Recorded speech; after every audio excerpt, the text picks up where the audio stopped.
Hey guys, what is up? Swim here for Evil Geniuses again for Auto Chess, and we are going to be breaking down the third and final part of the BEAT Invitational Auto Chess Tournament, which, spoiler alert, I ended up going Assassins in and placing second place in the tournament, which is fairly good, although I think I might have been able to try to go for first.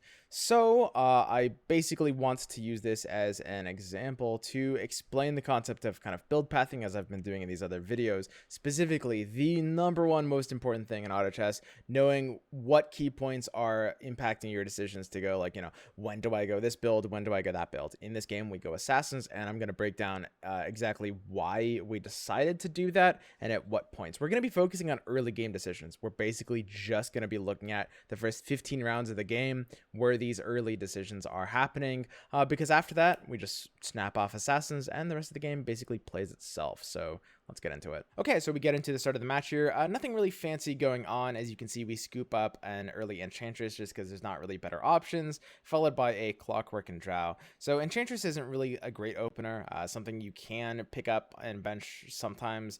There's a chance you get like a second Enchantress, and a Furion will do very well. But ever since Treant Protector got changed to be 3 cost instead of 2 cost, it's definitely a lot less good going Enchantress early compared to how it used to be. She used to be definitely one of the better choices, while not being the best.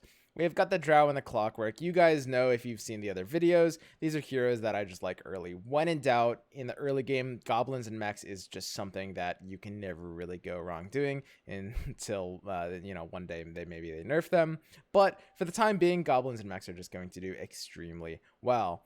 Drow Ranger, of course, as I showed in the other video, always good to have that undead opportunity, so we're just keeping our options open. Alright, so the early game plays very typically. We get Goblin Mechs online. Again, Goblin Mechs aren't really a build, they're just something you go to kind of bolster your early game while you're kind of deciding what to actually go. Usually, unlike in the last game, you don't actually end up staying with Goblin Mechs too long on the board, just early game supplement. But the first interesting decision of the game, and this is actually a really key point, comes at the end of round 5. As you can see, we are kind of struggling to win this round. We end up losing it, but we're able to, right before the round ends, make the quick decision to sell our Drow for a Furion. We actually wanted to buy this Furion the entire time, but we didn't know whether we were going to win the round or lose it. So as soon as we realized we lost it, we didn't get our 1 gold. We sell the Drow, buy the Furion, and then see the next pack. And here we have the Bounty Hunter, the 3rd Bounty Hunter, the 2nd Furion to complete the set with the Enchantress that we have benched, and maybe even more importantly, we see the Phantom Assassin in our shop. Phantom Assassin, as I mentioned in the last video, is kind of a key build around potential for Assassins. Something really important to the idea of auto chess build pathing, and something I kind of touched on my other videos but didn't really go in detail with, is basically the idea of certain heroes being essential to certain strategies, right? For example, if you're going to be going Assassins, you really want to have a board where you have either a level 2 bounty, maybe a level 2 quap, and you see a Phantom Assassin early. Specifically, you need the Phantom Assassin as kind of your core to make you want to go Assassins. Similarly, for example, if you want to go Mages, you really need to see something like a Razor, maybe a good level on a Shadow Fiend, right? If you want to go like something like Druids, you can start going Druids early, but you should be prepared to bail out of them unless you see a lone Druid early. And Troll Warlord is, of course, kind of the build around for Trolls as something you're gonna need to see early to make you want to go that build.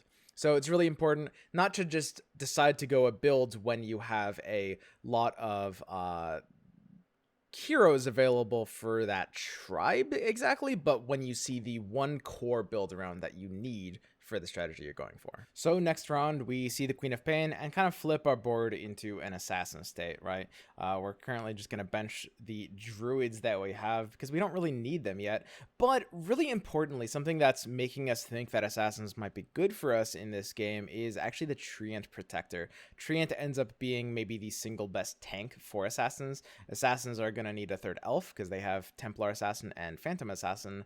You want to complete the elf set, and Treant is just a very, very efficient tank that can get to level 3 early on. So we're looking at Assassins, but it's only round 9. We don't want to completely commit to a build unless we have either a ridiculous setup or before kind of looking at what other people are doing. And as I mentioned in my previous videos, it's really like the rounds like 10 to 15 where other people end up deciding what they're actually doing for the long term. And you don't want to be, unless you have a crazy start, you don't want to be committing yourself super hard into a build before then. You really want to react to what other people are doing and give them a chance to show you what they're doing before you let that affect how you're going to build. And next we get to the turn with probably the most important single decision in the game.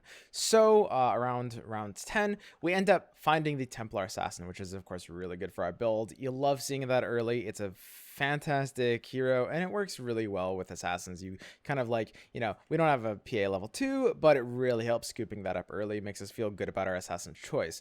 But the most important thing is, and I think I'd recommend, like, especially for new players, just like on round 10, scouting around, check out other people's boards. Like 10 to 15 are the rounds you want to do this. Most importantly, you could start doing it earlier, but it's honestly just not that important as I think people make it out to be. But let's scout around and see what happens. So Powder is going Hunters. He's pretty committed, but one thing to really note about this is he has a full win streak. He's at 100% health, which is kind of spooky. Win streaking on auto-chess is really, really scary. Sometimes you'll have a lobby where one person just has a ridiculous win streak and you're just kind of playing for second place at that point. Anyway, Brain TM is going Gods. He is kind of committed to that build. This guy is also thinking Gods, but he could curve into Mages. Renz is wanting to go Knights. Michael is flexible, but he's thinking Hunters or Knights. BSJ is also on Hunters. Looks like he's trying to keep flexible. Got a pretty bad start from the look of it. Looks like he has a lot of like 2Fs benched. He's just trying to find direction for the build and is just kind of like grasping at whatever he can find. And Saint Vicious is also on Hunters. So a few things, a lot of Hunters. There's even like people are blocking each other on, like Brain TM is blocking Gods with, you know, the guy with the Russian name I can't pronounce. And no one's on Assassins. Really, really big deal for us. Assassins is a powerful tribe, but one with not a lot of carrying capacity. You really need to be able to get your cards online, pieces online. Phantom Assassin getting to level 3 is really important, and people can't really be contesting that if no one else is on Assassins. So after finding the TA and after scouting around, this is the moment where I decide we're going Assassins. This is it. And that's basically it. I mean, that's like, those are the biggest decisions. Now that we're decided we're going 6 Assassins, we're decided 6 Assassins is good, we're going to go ahead and just, it's simple, scoop up, collect every assassin we see. You know, you guys know how to do this. It's something that people, you know, even when you're new to auto-chess, you kind of know, like, you know, you just scoop up this tribe, you go this tribe, and you're good. But it's the decisions that kind of inform what tribe to go for in what specific game that are going to be the most impactful. So one unique things about Assassins is the way to play them right now is typically to level to 8 kind of aggressively, and then once you're level 8, you roll all your gold all the way down trying to get like level 3s. So we're going to do that. Assassins really need level 3s a lot more than they need extra slots, because they scale so well with their passive that getting something like a level 3 PA or even some other level 3s will just be able to do so much damage, because all they really need is the health pool for getting to level 3, and their passive will take care of the rest. So the rest of the game plays out exactly like in a game would. I mean, I just scoop up every assassin I can. The fights happen as they do. We end up getting second place. Could have been a little bit luckier. We could have found like a PA level 3 at some kind of like earlier point. We honestly didn't really get like super good luck, but we made it about as far as we could. As you can see, this guy Powder, who finished in first place for the tournament, had a really, really, really good win streak going into round 3. He was the guy that was at 100% earlier, and sometimes in auto chess, you're just trying to play to get second place at that point, right? Like if he's on that good of a win streak, there's not too much else we can really be looking to do. So that's basically it. Like I said, really all the major decisions in auto chess tend to happen in the first, like, I would say 20 rounds of the game usually. At least a good majority of them. Just like focus on those rounds, figure out how to path. And I think this game is a really good example of that, because we basically made no major decisions. Again, like everything after round 15 in this game was literally just like rolling down, trying to find as many assassins as we could once we decided exactly what we were committing to. So that's basically it. I think that this is like really important lesson to learn if you're kind of like getting into auto chess. I think that this is going to help you guys all become much better players. Anyway, that's going to be it for me, guys, and I'll see you guys next time.